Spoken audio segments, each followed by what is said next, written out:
گدایان درت، پادشاه است گدایی که بیابد نظرت. چون توانگر اگرت توفه نیارم بردم، همچو در پیش بیایم به گدایی بدرد. ای برو خوب چو اشکوفه باران دیده، چند چون گل بشکفتی و نخوردیم برد. به حیات ابدی زنده شود گر روزی، به سر کشته هجران خود افتد گذرد. میوه روح منی باغ به هر کس مسپار، ورنه همچون دگران سنگ زنم بر شجر. روی بنمای و مپندار که من چون سعدی، دوست دارم که بپوشی رخ همچون قمر.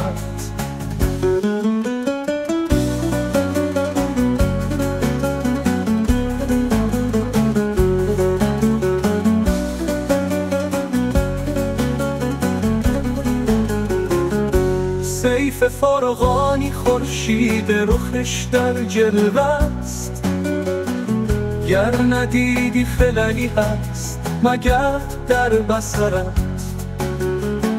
چون توانگر اگرت توفه نیارم بردم، همچو در پیش بیایم به گدایی بدرد. ای برو خوب چو اشکوفه باران دیده، چند چون گل بشکفتی و نخوردیم برد. به حیات ابدی زنده شود گر روزی، به سر کشته هجران خود افتد گذرد. میوه روح منی باغ به هر کس مسپار، ورنه همچون دگران سنگ زنم بر شجر.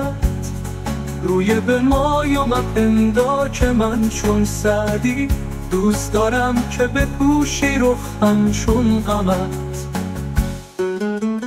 سیف فرقانی خورشید رخشش در جلوه است، گر ندیدی خللی هست مگر در بصرت.